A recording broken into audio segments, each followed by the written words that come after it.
Hello दोस्तों, स्वागत है आपका स्पेशल झारखंड पे। तो आइए आज हम लोग देखते हैं नागपुरी व्याकरण में कारक। यदि आप क्षेत्रीय भाषा के रूप में नागपुरी लिए हैं तो यह वीडियो आपके लिए बहुत ही महत्वपूर्ण होने वाली है। ठीक है, तो चलिए करते हैं स्टार्ट। नागपुरी में कारक। यदि आप इस चैनल पर पहली बार आए हैं तो चैनल को सब्सक्राइब कर दीजिए, साथ ही अपने दोस्तों के साथ शेयर कर दीजिए।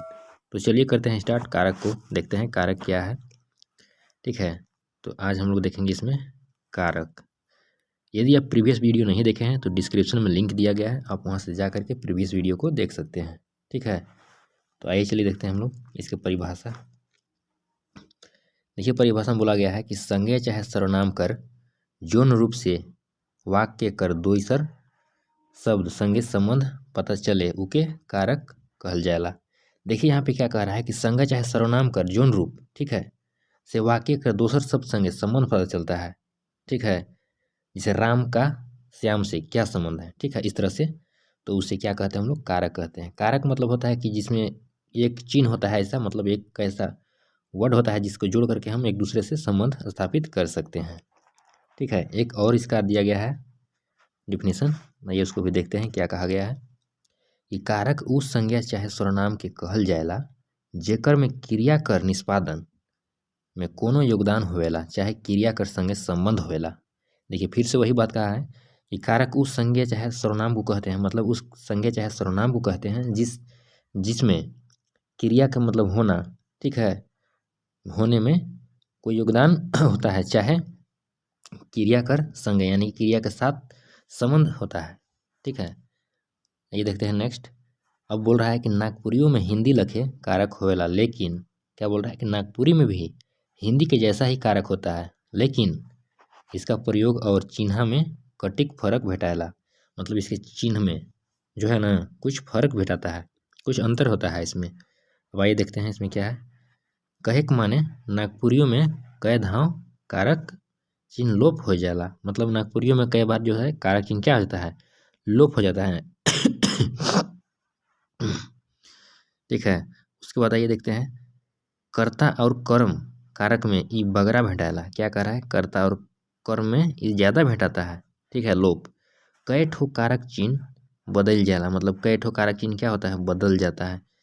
एक कई कई के कारक के ऊपरे विचार करल जाएला। क्या कह रहा है कि एक एक करके कारक के ऊपरे विचार करल जाएला। अब आइए देखते हैं कारक का भेद। ठीक है, देखिए कारक का भेद में क्या है, कर्ता, इसमें देखिए आपका कोई चिन्ह नहीं होता है, इसलिए यहाँ पे शून्य दिखाया गया है, 0। इसमें कोई चिन्ह नहीं होता है। उसी प्रकार से कर्म कारक है, तो कर्म के, याद रखिए कर्म के, उस बाद कारण जो है, करण कारक जो है वो से या सै से जुड़ता है। ठीक है, संप्रदान लागिन लाई ले के, इस तरह से जोड़ करके इसमें बनाया जाता है। उसी प्रकार से अपादान कारक, अपादान कारक में ले या से, जैसे कह सकते हैं कि पेड़ से पत्ता गिरता है तो क्या हो जाएगा, यहाँ पे शेष से जुड़ेगा। ठीक है, तो इसको हम लोग देखेंगे आगे कि कैसे इसका प्रयोग करते हैं। उसी प्रकार से संबंध कारक है, तो संबंध में हो जाएगा आपका क कर केर। ठीक है, उसी प्रकार से अधिकरण कारक, तो अधिकरण में क्या हो जाएगा, ए में ऊपरे। ठीक है, उसी प्रकार से है संबोधन कारक। संबोधन का चिन्ह देखिए इस तरह से होता है, तो ए रे हो अरे, इस तरह का प्रयोग किया जाता है। अब आइए देखते हैं हम लोग एक एक करके इसका प्रयोग कैसे करते हैं। ठीक है, तो चलिए देखते हैं नेक्स्ट में अब कर्ता कारक। देखिए इसमें क्या कहा गया है कि काम करे के अर्थ में कर्ता कारक होएला। मतलब काम करने के अर्थ में कर्ता कारक होता है, चाहे क्रिया में सूचित हवेक वाला व्यापार, मतलब क्रिया में कोई भी व्यापार का बोध करा रहा है। ठीक है, उसके लिए हम लोग कर्ता का प्रयोग करते हैं। फिर बोल रहे हैं यहाँ पे कि जे करेला उके कर्ता कारक कहल जाला। यानी कहने का अर्थ इसे समझिए कि क्रिया में सूचित हवेक वाला व्यापार जे करेला उके कर्ता कहल जाला। जैसे मान लीजिए कि कुछ काम कर रहे हैं, तो आप कर रहे हैं तो आप क्या हो गए, कर्ता हो गए। ठीक है, तो उसी के बारे में कहा जा रहा है कि नागपुरी में कर्ता ने ले कोनो चिन्ह नहीं भेटाएला। मतलब कर्ता के लिए कोई भी चिन्ह नहीं भेटाता है। कहे के चाहिए नागपुरी में कर्ता कर चिन्ह नहीं हुएला। यानी कि नागपुरी में, यहाँ देखिए आपको नोट बोल रहा है कि नागपुरी में कर्ता कर चिन्ह नहीं होता है। जैसे मान लीजिए ऑब्जेक्टिव क्वेश्चन आप लगाएंगे तो उसमें बोलेगा कि कर्ता के लिए मतलब चिन्ह का प्रयोग किया जाता है, तो जैसे 4 ऑप्शन दे देगा तो आपको वहाँ पे नोट रखना है कि कर्ता के लिए कोई भी चिन्ह का प्रयोग नहीं होता है। जैसे जत्रु गज चघलें, जत्रु गज चघलें, तो इसमें कर्ता कौन हो जाएगा? जत्रु। हम रोटी खा ली, तो यहाँ पे कर्ता कौन हो जाएगा? हम। तो हम, यहाँ पे देखिए हम के बाद कोई चिन्ह जुड़ रहा है? नहीं जुड़ रहा है, तो यहाँ पे हम क्या हो जाएगा? कर्ता है। यहाँ पे जत्रु क्या है? कर्ता है। ठीक है। यहाँ हिंदी लखे ने चिन्हा कर प्रयोग नहीं होएला। जैसे हिंदी में हम लोग प्रयोग करते हैं तो जत्रु ने गज चढ़ा, जैसे हमने रोटी, ने का प्रयोग हो रहा है ना, हमने रोटी खाई, इस तरह से कह सकते थे। लेकिन नागपुरी में नोट रखिएगा कर्ता का कोई भी चिन्ह नहीं होता है। चलिए देखते हैं नेक्स्ट। नेक्स्ट है आपका कर्म कारक। अब देखिए कर्म कारक में क्या बोल रहा है कि वाक्य में जेकर ऊपर क्रिया या काम कर फल पड़ेला। जैसे उस मतलब उसको कर्म कारक कहना, यानी कर्म कारक कहते हैं। मतलब क्रिया जो काम किए उसका फल जिस पे पड़ता है ना, उसको हम लोग बोलते हैं कर्म कारक। चाहे एक और डिफिनेशन दिया गया है, क्रिया में होए वाला व्यापार कर फल जौन दोसर वस्तु ऊपरे पड़ेला उस उके कर्म कारक कहल जाएला। जैसे हम देखिए फेंकू गोलू के मारलक, तो यानी फेंकू करता हो गया, और किसको मार रहा है? मतलब किस पर फल पड़ रहा है? तो गोलू पर, गोलू को मार रहा है, तो यानी गोलू यहाँ पे कर्म कारक हो जाएगा। और फेंकू करता तो है ही, करता के बाद कोई चिन्ह नहीं जुड़ा हुआ है, और गोलू के बाद के जुड़ा हुआ है। ठीक है, तो इसमें के क्या हो जाएगा? कर्म कारक के लिए प्रयोग किया गया है। और कर्म कारक में कौन है? कर्म गोलू है, और कर्ता फेंकू है। नोट रखिएगा। यहाँ फेंकू मारे क्रिया करेला जेकर फल गोलू में मिलेला। कर्म कारक कर चिन्ह के है के, कर्म कारक का चिन्ह जो है के है, और फेंकू क्या बोले? देखिए यहाँ पे फेंकू बोला गया है, करता है, और गोलू कर्म है। ठीक, अब देखिए अगला देखते हैं नेक्स्ट,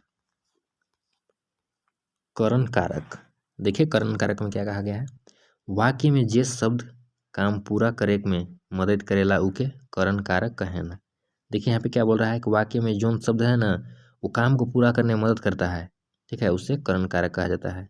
चाहे एक और डिफिनेशन दिया गया है, क्रिया कर निष्पत्ति ले करता जे वस्तु कर मदद लेवेला। ठीक है, जैसे मान लीजिए कि आप काम कर रहे हैं तो जिस वस्तु का मदद ले रहे हैं, ठीक है, उसी प्रकार से यहाँ बोला गया है कि लेवल चाहेला जे वस्तु के साधन बनाए उके करण कारक कहल जाएला। इकर चिन्ह से है के, जैसे मान लीजिए कि आप मार्केट जाते हैं, तो मार्केट किससे जाते हैं? बाइक से जाते हैं। तो यहाँ पे साधन किसको बनाए? आप बाइक को बना लिए। तो बाइक को यदि आप साधन बनाए हैं तो यहाँ पे करण कारक कौन हो जाएगा? बाइक हो जाएगा। ठीक है, देखिए जैसे में रिंझू टांगा से गज काटलक, तो रिंझू क्या हो जाएगा? यहाँ पे काम कर रहा है तो करता हो जाएगा, लेकिन टांगा से काटा है ना, तो करण कारक क्या हो जाएगा? चिन्ह हो जाएगा से, और टांगा यहाँ हो जाएगा करण, यानी कि टांगा को साधन बनाया है वो। ठीक है, उसी प्रकार से कि बाबू दांत से चाबेला, यानी कि काटता है, चाबना का मतलब होता है काटना। बाबू दांत से चाबेला, तो चाबने का साधन क्या बनाया? दांत को बनाया। ठीक है, और से यहाँ पे करण का चिन्ह है। तो मुझे उम्मीद है कि आपको समझ में आ रहा होगा। यदि समझ में आ रहा होगा तो वीडियो को लाइक कर दीजिए, साथ ही अपने दोस्तों के साथ शेयर करते चलिए। ठीक है, यदि आप लोग का सपोर्ट रहा तो इसी तरह से नेक्स्ट वीडियो भी आते रहेगा। बिल्कुल। संप्रदान कारक देखिए, नेक्स्ट है संप्रदान कारक। यहाँ पे क्या बोल रहा है कि वाक्य में जेकर ले काम होते है उके संप्रदान कारक कहल जाला।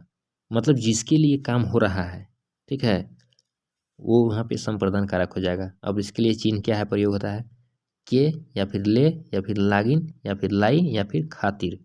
नोट रखिएगा। जैसे में देखिए यहाँ पे बोला गया है कि मैया ले फराक किन ली, तो मैया यहाँ पे कौन हो जाएगी? करता। लेकिन किसके लिए? मैया के लिए ना, सॉरी, यहाँ पे देखिएगा जैसे बोल रहा है कि जिसके लिए काम हो रहा है, ठीक है, वो क्या हो जाएगा? संप्रदान कारक। तो मैया ले फराक किन ली, तो किसके लिए किया जा रहा है? मैया के लिए। और ले क्या हो जाएगा? कारक का चिन्ह हो जाएगा।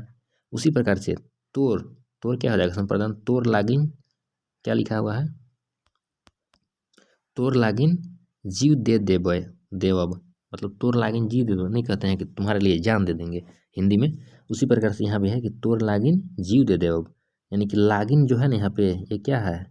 कर्ता का चिन्ह है। ठीक है, तो इस टाइप से ये हो गया आपका संप्रदान कारक। मतलब जिसके लिए काम किया जा रहा है, संप्रदान में नोट समझिएगा, जिसके लिए काम किया जा रहा है, ठीक है, वो हो जाएगा आपका संप्रदान कारक। चलिए देखते हैं नेक्स्ट। नेक्स्ट में है आपादान कारक। अब देखिए आपादान कारक में क्या है कि वाक्य में जेकर से कोनो वस्तु के अलग यानी कि जुदा होवे बोध होवेला उके अपादान कारक कहल जाला। मतलब इसमें जुदाई से संबंधित है, बिछड़ना, ठीक है। इसमें ध्यान रखिएगा कि अपादान से जुदाई यानी कि जुदाई हो गया, बिछड़ गया, एक दूसरे से अलग। इकर में टूटेक फुटेक दूर होवेक भाव भेटाएला। इकर चिन्ह ले से है यानी कि ले है और सेन है, मतलब चिन्ह इसका क्या है, वो का ले है और एक से है, ठीक है। तो जैसे यहाँ देखिए गज से कटहर गिरलक, तो जैसे मान लीजिए एक वृक्ष है यहाँ पे, ठीक है, इस तरह से देख सकते हैं, ठीक है। तो वृक्ष है, अब इसे कटहल क्या हुआ, कटहल गिरा, तो यहाँ से टूट गया यानी कि टूटा यानी कि जुदाई हो गया उसका, वहाँ से टूट के अलग हो रहा है, तो यहाँ पे क्या हो जाएगा, यहाँ पे ये अपादान कारक हो जाएगा। उसी प्रकार से बुधनी घर से भागलक। अब देखिए मान लीजिए कोई घर है यहाँ पे, ठीक है, इस तरह से, अब यहाँ से कोई निकल कर जा रहा है, इस तरह से जा रहा है, ठीक है, मान लीजिए कि इस तरह से कोई जा रहा है, तो ये घर से क्या हो गया, जुदा हो गया, यानी घर को क्या किया, छोड़ दिया। जब घर को छोड़ रहा है तो क्या हो जाएगा, यहाँ पे घर को छोड़ रहा है तो अपादान हो जाएगा, यानी कि अपादान से जुदाई हो गया उसका, ठीक है। तो अपादान में आप नोट रखिएगा, इसमें इसका चिन्ह होता है ले और से, और इसमें एक दूसरे से अलग का मतलब सेंस दर्शाया जाता है। चलिए देखते हैं नेक्स्ट यहाँ पे है संबंध कारक। अब संबंध से आप तो समझ ही रहे होंगे कि संबंध मतलब क्या होता है, क्रिया से जेकर संबंध जानल जाएला उस संज्ञा चाहे सर्वनाम के संबंध कारक कहल जाला। मतलब जिस क्रिया से संबंध जाना जाता है उसको क्या कहते हैं, संज्ञा चाहे सर्वनाम के संबंध कारक कहल जाला। इकर चिन्ह केर कर क है के। केर कर प्रयोग संज्ञा संज्ञा करल जाला। केर का प्रयोग जो है किसके साथ किया जाता है, संज्ञा के साथ में, ठीक है। आइज काइल इकर कम प्रयोग करल जाला, आजकल इसका कम प्रयोग किया जाता है। यहाँ पे बोल रहा है कि कर का प्रयोग संज्ञा के साथ किया जाता है और आजकल इसका प्रयोग कम किया जा रहा है। कर प्रयोग संज्ञा और सर्वनाम दुयो संगे होएला। अब कह रहा है कि कर का प्रयोग जो होता है संज्ञा और सर्वनाम दोनों के साथ होता है, ठीक है। जैसे मंत्री केर बेटा पढ़बे नहीं करलक, यानी कि मंत्री का बेटा पढ़बे नहीं किया, यानी कि यहाँ पे केर कारा का चिन्ह जाएगा, ठीक है। और आगे देखिए टोंगरी कर पखना कोई सिरात है, फोर सिरात है, यहाँ पे देखिएगा टोंगरी कर पखना फोर सिरात है, तो यहाँ पे कर आया, कर क्या हो जाएगा, संबंध कारक हो जाएगा। तो इस तरह से आप देख सकते हैं यहाँ पे। चलिए देखते हैं नेक्स्ट, इसका चिन्ह याद रखिएगा के कर, ठीक है। उसके बाद है अधिकरण कारक। अब अधिकरण कारक में क्या आता है ये देखते हैं। तो जहाँ क्रिया या काम होवेला चाहे जे क्रिया चाहे काम केरक वाला संज्ञा या सर्वनाम कर स्वरूप के अधिकरण कारक कहल जाला। यहाँ पे समझिए क्या कह रहा है कि जहाँ पे क्रिया काम होता है, ठीक है, चाहे क्रिया चाहे काम करे वाला संज्ञा मतलब जो काम करता है वो या सर्वनाम कर स्वरूप के अधिकरण कारक कहा जाता है, ठीक है। नागपुरी में अधिकरण कारक में बेसी कैर के एकारांत व्यवहार करल जाला, एकारांत व्यवहार किया जाता है इसमें। इकर चिन्ह में या ए है के, में और ए। जैसे देखिए कि बाघ मड़ा में ढुकलक, ठीक है। इसी प्रकार से बाबू चौकिए में है, ठीक है, मतलब चौकिए में है मतलब चौकी के ऊपर है। बाबा घरे, ए देखिए इसमें घरे में क्या है, ए आपको दिख रहा होगा, ए इस तरह से ए, बाबा घरे हैं, ठीक है। तो ये हो गया आपका क्या, अधिकरण कारक, ठीक है। अब आइए देखते हैं संबोधन कारक में क्या है। देखिए यहाँ पे संबोधन कारक में क्या आपका दिया गया है कि जेकर में कोनो संबोधन कर बोध होवे उके संबोधन कारक कहल जाला। मतलब किसी को संबोधित करते हैं हम लोग इसमें। अब इसका चिन्ह क्या है, ए हो रे ए ना मने है क्या, यानी कितना है, ए हो रे ए ना, ठीक है, इस तरह से। अब देखिए इसमें क्या बोल रहा है कि नागपुरी में संबोधन कारक कर प्रयोग बहुते भेटाएला। मतलब संबोधन कारक कर जो प्रयोग है ना वो बहुत भेटाता है, मतलब बहुत मिलता है इसमें। रोज दिन कर बोल चाल में घड़ी घड़ी इकर प्रयोग होएला। मतलब डेली यूज हम लोग जो करते हैं भाषा बोल चाल में उसका प्रयोग इसका इसमें ज़्यादा होता है, संबोधन कारक का प्रयोग ज़्यादा करते हैं हम लोग, ठीक है। जैसे हम देखिए ए छोड़ी घर जाई, ये देखिए आपको बोलते पहले कि संबोधन का चिन्ह होता है इसे। तो ए यहाँ देखिए बोला गया था ए, यहाँ पे देख सकते हैं। तो ए छोड़ी घर जा, इसी प्रकार से ए ना हिने आवे, इस तरह से बोल सकते हैं। उसी प्रकार से रे छोड़ा बदमाशी ना कर। जैसे मान लीजिए कि अब अगर हम कोई लड़का है तो उसको बोलते हैं ना कि रे छोड़ा बदमाशी ना कर। तो इस तरह से आप देखें संबोधन कारक का कुछ एग्जाम्पल, ठीक है। तो आई होप कि आपको वीडियो पूरा समझ में आया होगा। यदि समझ में आया है तो वीडियो को लाइक एंड शेयर कीजिए, ठीक है। और चैनल पे पहली बार आए हैं तो चैनल को सब्सक्राइब कर लीजिए, क्योंकि इस तरह का वीडियो हमेशा इस चैनल पे मैं लाते रहता हूँ, ठीक है। और यदि इसका आपको पीडीएफ चाहिए तो पीडीएफ के लिए आप कमेंट कीजिए, जैसे ही कमेंट कीजिएगा आपको पीडीएफ प्रोवाइड करा दिया जाएगा, ठीक है। और स्पेशल झारखंड का एक टेलीग्राम चैनल भी है, जिसका लिंक वीडियो के डिस्क्रिप्शन में मिल जाएगा, तो वहाँ से जा कर के आप टेलीग्राम चैनल से जुड़ सकते हैं। पीडीएफ वहीं पे दिया जाता है, ठीक है। तो मिलते हैं हम लोग अगले वीडियो में।